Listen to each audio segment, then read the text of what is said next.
Assalomu alaykum. Bugun elektron pochtalarni ko'rib chiqamiz. Bularning ichidagi eng xavfsiz, eng qulay va eng foydaligini bugun asosan ko'rib chiqamiz. Bu ularning ichidagi eng xavfsizi bugun Gmail hisoblanadi. Yahoo, undan keyin va Hotmail bor, undan keyin Yandex bor, Mail.ru va boshqa pochtalar bor. Endi bu yerdagi Gmailni bugun birinchi ko'rib chiqamiz. Hozir ko'rib turgan barcha pochtalaringizning ichidagi Gmailni xavfsizligi, undan ro'yxatga o'tish va undan foydalanish degan holatlarni ko'rib chiqamiz. Buning uchun avvalo ro'yxatdan o'tib olamiz. Bu juda ham oddiy. Sazat akkauntga kirib, ismlaringizni, familiyalaringizni yozib chiqamiz.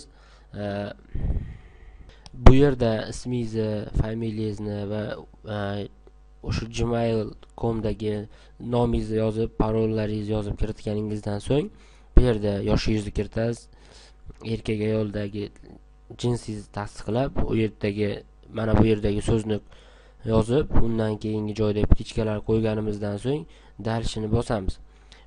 Agarda siz loginda xato yozgan bo'lsangiz yoki tushmayotgan login yozgan bo'lsangiz, bu o'zi taklif qiladi.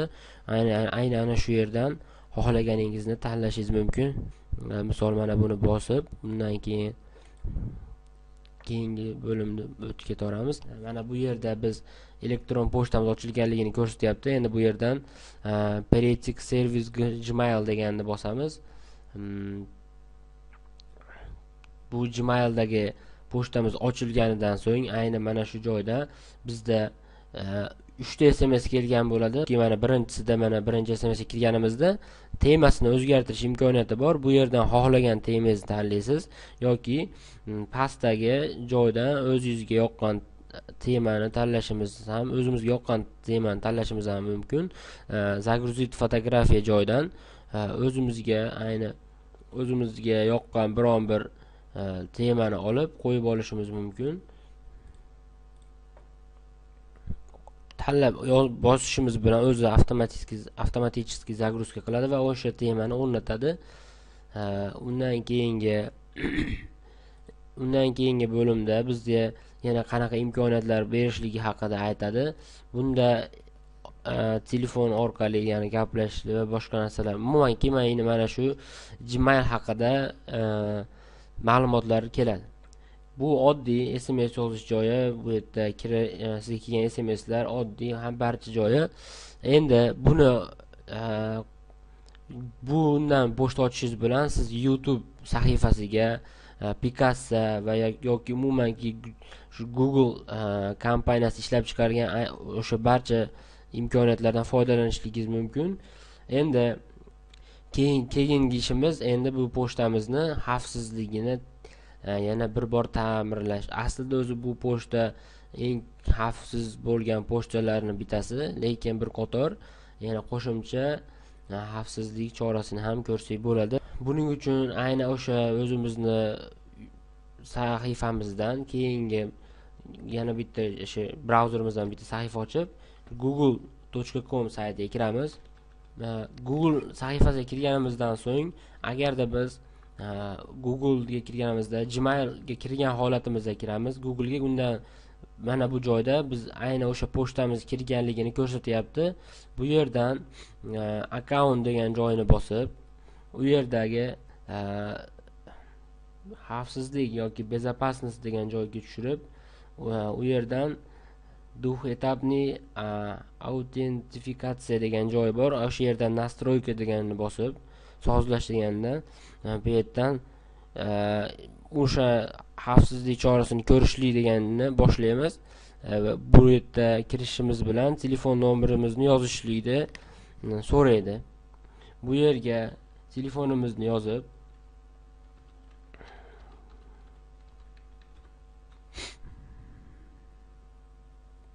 pastki qismdan SMS degan joyida bosilgan holatda отправить ni bosamiz.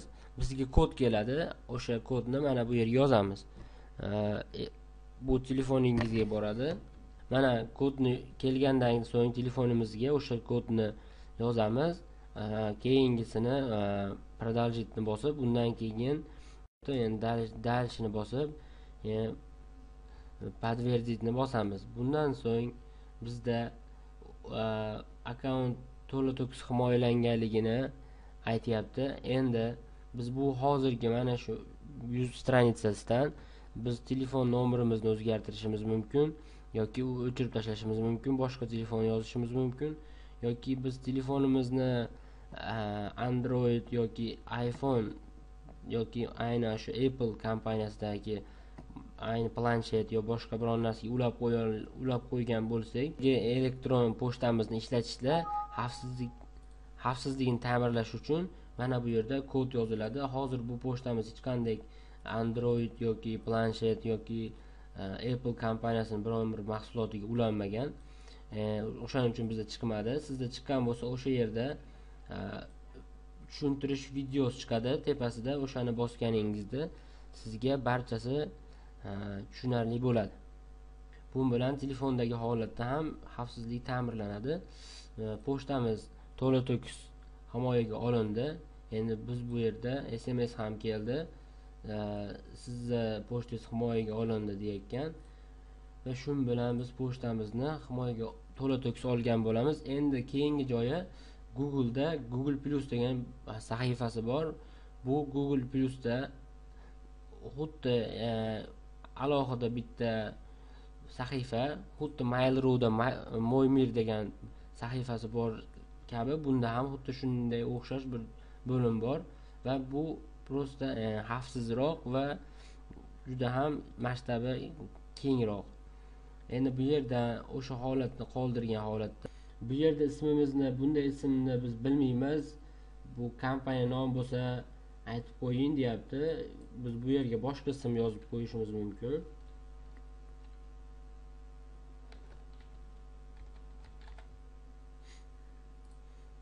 Tekshirib ko'ramiz. Bu yerda ismimiz qabul qildi va keyingi sahifaga olib o'tyapti. Bu yerda Hotmail va Yahoo'dagi do'stlaringiz bo'lsa topishingiz mumkin deyapti. Bizda hozir bu elektron pochtalarda kerak emas. Bizga propustit etib qila olamiz.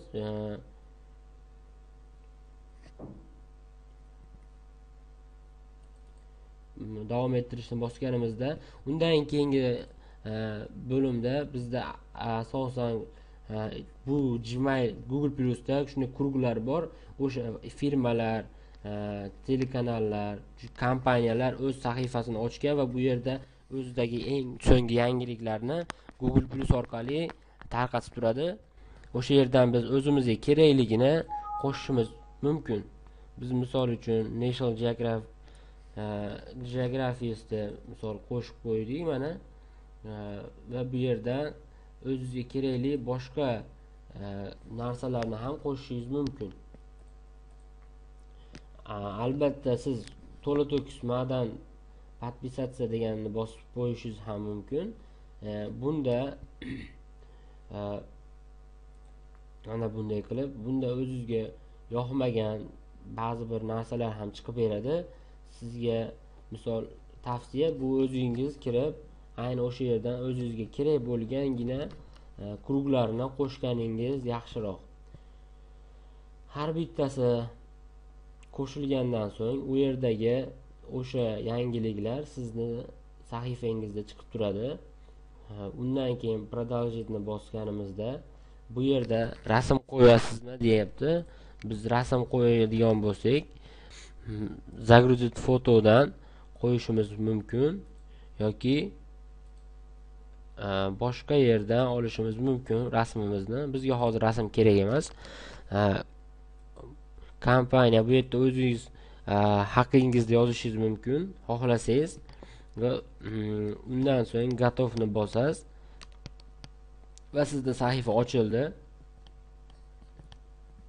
Bu yerda o'sha siz ro'yxatga podpisatsiya qilgan, qabul qilgan firmalar, o'sha tashkilotlarni yangiliklari chiqib turadi. Va xohlaganingizni ko'rishingiz, unga baho berishingiz yoki uni boshqa do'stlaringizga e'lon qilishingiz mumkin. Bu o'z xohishingizga qarab. Endi bu yerda o'z do'stlaringizni topsangiz ham bo'ladi. sizda SMS kelgan bo'lsa, mana bu yerda mana bunday shaklda chiqib qoladi.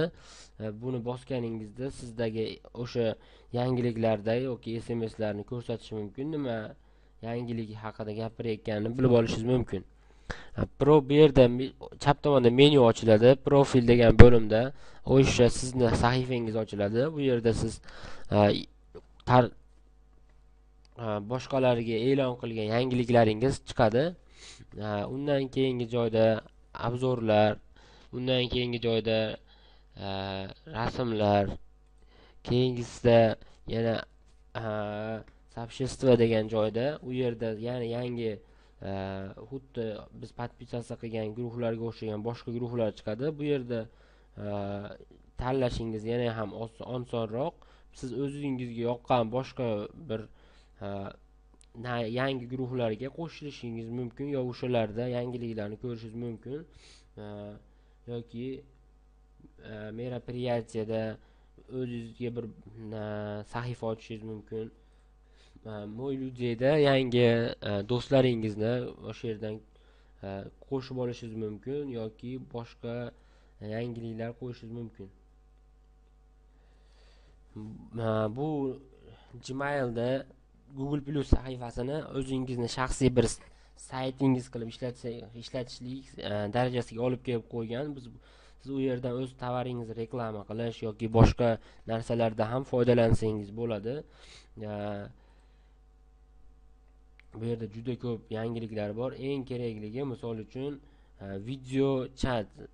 Bu video chatni boshlashingiz bilan siz boshqa do'stlaringiz bilan xuddi Skype kabi gaplashishingiz bo'ladi, ammo u Skype'dan farqli o'laroq bunda bitta emas, bir nechta insonlar bilan gaplashishingiz mumkin. Hozir mana bu videoda qanday shaklda gaplashish mumkinligini ko'rsatib beradi. Mana bu yerda bir nechta insonlar perhaps was to very many people in his life. Bitta hozir holatda bir vaqtda gaplashyapti. Bu bilan I just really was such a bir nechta do'stlaringiz bilan tengdaniga gaplashishingiz mumkin. Direct Daniel Day-Lewis, an actor who I think is arguably one of the greatest actors in the world. Stranitsa degan joydan o'zingizga sahifa ochishingiz mumkin va shunday qilib ishlatsangiz bo'ladi. Bu yerda qanaqa ochishingizni so'rayapti. Bizga hozir bu kerak emas. Mana bu izlash bo'limidan izlaganingizda bu faqatgina Google dan emas, ayni o'sha Google Plus dan istaydi.